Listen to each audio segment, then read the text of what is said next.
İllerle yaşattın deli sevda yüreğimde.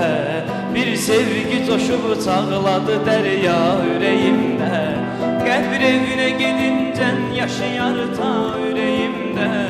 Ölmez bu mehabbet, öle bilmez, öle bilmez. Ölmez bu mehabbet, öle bilmez, öle bilmez. Dinlendiler ahım dağı sensiz, taşı sensiz. Qəmdən yanaram göyler yüreğimin başı sensiz.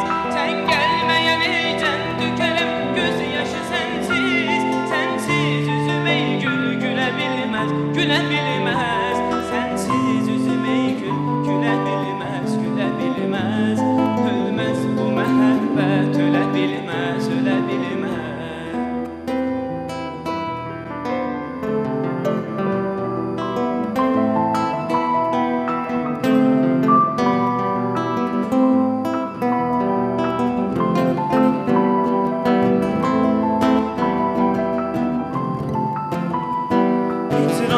Zabın sen ne bilirsen ahı canan.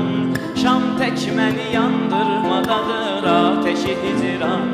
Her kim ki eğer olmasa derd ehli o insan. Derd ehlinin alın bile bilmez, bile bilmez. Ölmez bu mehabbet, öle bilmez, öle bilmez. Bir yar edip eşki beni serseri heste. Başlar kalem zülmü siyah evleri püste. Yazdım adını kanla köründü pesi üstte. Hiç kim onu oradan silebilmez, silebilmez. Hiç kim onu oradan silebilmez, silebilmez.